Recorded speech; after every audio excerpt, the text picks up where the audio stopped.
Hello genius peoples, this is Anamika Sharma और आप सभी लोगों का स्वागत है मेरे चैनल पे।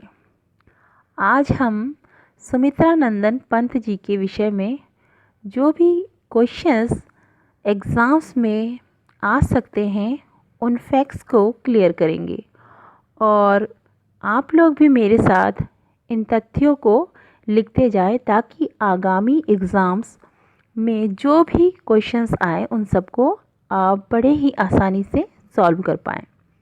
तो सुमित्रा नंदन पंत जी हैं जिनका वास्तविक नाम गोसाई दत्त पंत था। ऐसा माना जाता है कि जी पंत जी का जन्म जब हुआ था, जन्म के कुछ घंटों के पश्चात ही उनकी माता जी जो थी सरस्वती देवी, उनका देहांत हो गया था और इनके पिताजी का नाम गंगादत्त पंत था। और इनका जो जन्म है वो 20 मई 1900 को हुआ था। कहाँ पर? हमारे उत्तराखंड में। और स्थान है कौसानी, जो वर्तमान में बागेश्वर में पड़ता है। पहले जो ये कौसानी जगह है ये अल्मोड़ा में पड़ता था और वर्तमान में यह अब जो इसको बागेश्वर में ले लिया गया है। और उत्तराखंड में इनकी जो है मृत्यु जो हुई थी उत्तराखंड में नहीं हुई थी, क्योंकि ये इलाहाबाद में शिफ्ट हो गए थे, वहीं रहते थे और इन्होंने अपनी रचनाएं भी वहीं पे रहकर की थी। इनकी मृत्यु 28 दिसंबर 1977 को प्रयागराज में हुआ था। और एक चीज़ इनके विषय में ये कहा जाता है, ये जो नेचर से जो है काफ़ी लगाव रखते थे और प्रकृति रिलेटेड इनकी रचनाएं बहुत ही सुंदर और लोग जो पाठक होते थे उनका मन मोह लेने की इनके अंदर जो है इनकी रचनाओं में काबिलियत थी। तो इसी कारण से जो है सुमित्रा नंदन पंत जी की जितनी भी रचनाएं हैं उसमें मोस्टली जो नेचर रिलेटेड और उसकी प्रकृति की सुंदरता है उसका बहुत ही सुंदर प्रकार से व्याख्यान किया। इसीलिए इनको जो है प्रकृति के चतुर चितेरे कवि भी कहा गया है। कहीं कहीं भी इस प्रकार के क्वेश्चंस भी आते हैं कि सुकुमार कवि कौन है छायावाद के, या फिर चितेरे कवि कौन है, इस प्रकार के क्वेश्चन भी उठ जाते हैं। और जो है इनके बात करते हैं, इनके जो पुरस्कार इन्हें जो प्राप्त हुए हैं, एक तो पद्म भूषण इनको प्राप्त हुआ, इनको पद्म भूषण प्राप्त हुआ 1961 में। और जो मोस्टली ये क्वेश्चन बार बार हर एग्ज़ाम्स में, मैंने कई एग्ज़ाम्स देखे हैं उसमें ये क्वेश्चन बार बार पूछा जाता है, इनको ज्ञानपीठ जो पुरस्कार है वो कब मिला था, इस प्रकार से आ जाता है।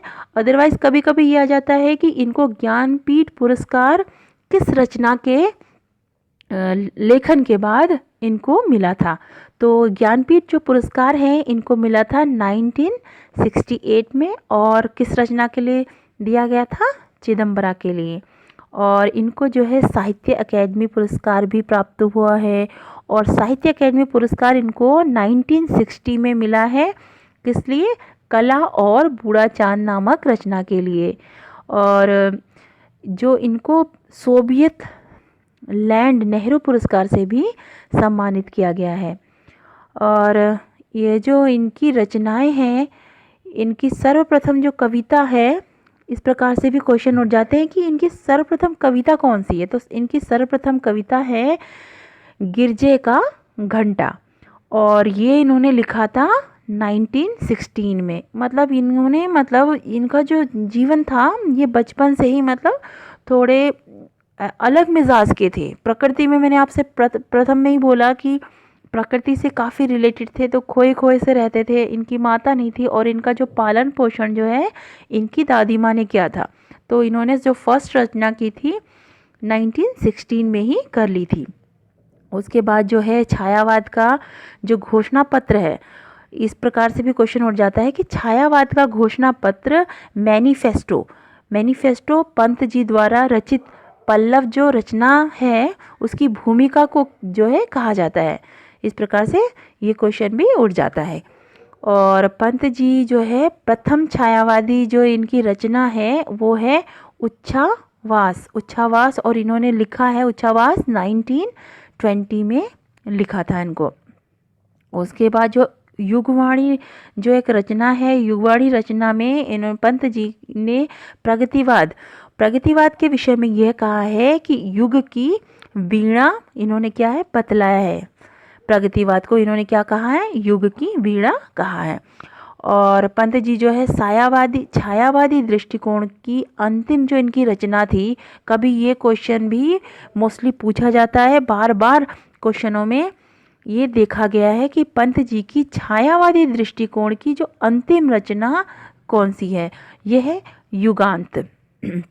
जो कभी कभी ये भी पूछा जाता है कि छायावाद के 4 स्तंभ कौन कौन से हैं, तो छायावाद के 4 प्रमुख स्तंभों में से सुमित्रा नंदन पंत जी का नाम आता है और उसके साथ साथ आता है महादेवी वर्मा जी का और जयशंकर प्रसाद जी का और उसके साथ सूर्यकांत त्रिपाठी निराला, जिनको उपनाम से जाना जाता है, निराला उपनाम से। और पंत जी को एक अन्य नाम से भी जाना जाता है, पंत जी को छायावाद का विष्णु भी कहा जाता है। कभी कभी ये क्वेश्चन भी आ सकता है एग्जाम्स में कि छायावाद का विष्णु किसे कहा जाता है। इस प्रकार से आप लोग एक एक फैक्ट्स को अच्छे से समझते जाइए और इसको अपनी कॉपी में नोट भी करते जाइए ताकि आपकी मेमोरी में अच्छी प्रकार से यह मेमोराइज हो जाए, ताकि एग्ज़ाम्स में आपसे कोई एग्ज़ामिनर किसी भी प्रकार से घुमा फिरा के क्वेश्चन को पूछेगा और आप जो है उसका राइट आंसर करके आ सके।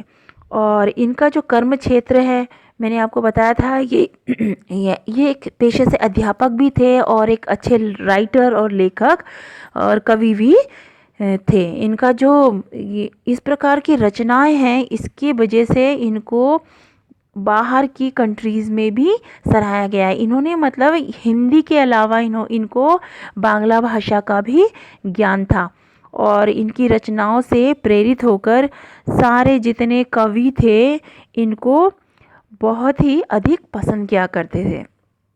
और जो वर्तमान में इनके जो ये गृह है, इनका घर जो जहाँ पे इनका जन्म हुआ था, वहाँ पे जो है एक म्यूज़ियम टाइप का बनाया गया है जहाँ पे कि इनसे रिलेटेड सारे सामग्रियाँ अभी भी उपस्थित है। जैसे वो कौन सी घड़ी यूज़ करते थे वो, और कुछ कपड़े, जो उनके लिखित जो पांडुलिपियाँ जो अदर लेखकों के द्वारा इनको दिए गए थे या ये जिनसे बातचीत करते थे, उन सब चीज़ों की डिटेल्स उन संग्रहालय में रखे हुए हैं। और इनसे रिलेटेड कुछ बुक्स भी हैं जिन्हें आप जाके वहाँ पे से ख़रीद सकते हैं। और मैं तो आप लोगों से ये कहूँगी, आप लोगों का अगर उत्तराखंड में आना हुआ तो आप लोग ज़रूर जाए वहाँ पे और इन सब चीज़ों को देखें कि किस प्रकार के महान कवि और एक महान अध्यापक जो हमारे उत्तराखंड से थे और उन्होंने अपने जीवन में कितना महत्वपूर्ण योगदान हम सभी लोगों को दिया है।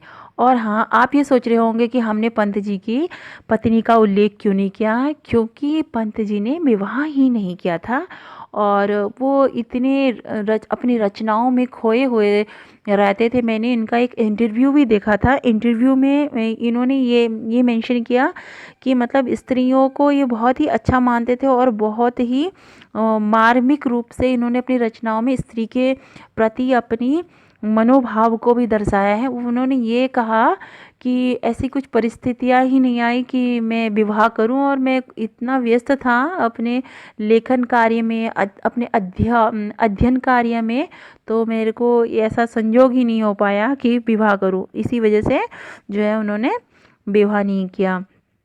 और जो इनका जो अभी भी वर्तमान में गृह जो है म्यूज़ियम के रूप में है और आप लोग अवश्य जाए। और उसके बाद आप लोगों को अगर लगता है इसमें कुछ न्यू फैक्ट्स और ऐड हो सकते हैं और कुछ क्वेश्चंस अगर आपने अपने एग्ज़ाम्स में दिए हैं जो अगर मुझसे छूट गए हों, आप लोग कृपया कमेंट बॉक्स में ज़रूर लिखें।